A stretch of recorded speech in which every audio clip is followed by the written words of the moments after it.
Welcome to the Rim Break Rodeo. We hope this video helps. In this video, I will explain how to submit your FATCA declaration for NPS. This declaration is crucial for individuals, especially U.S. persons, who hold National Pension System accounts. It ensures compliance with international tax regulations. We will cover the essential steps and information you need to successfully complete your submission, making the process clear and straightforward for everyone involved. Submitting your FATCA declaration for NPS offers flexibility. You can choose to complete the process online, which is often the quickest method, directly through the Central Record-Keeping Agency portal. Alternatively, for those who prefer, an offline option is available where you can submit physical forms.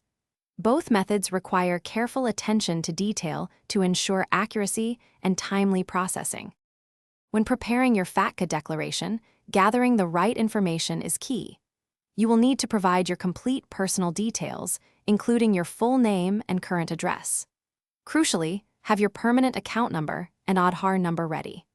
Additionally, accurately declare your country of tax residency and any foreign tax identification numbers to ensure full compliance with the regulations. Remember, timely and accurate submission of your FATCA declaration is vital. Failing to comply can result in significant penalties, including the freezing of your NPS account. It is always best to complete this process well before any potential deadlines. If your tax residency status is complex, consider consulting a financial advisor for personalized guidance and support. Thanks for watching. Consider subscribing if we helped you.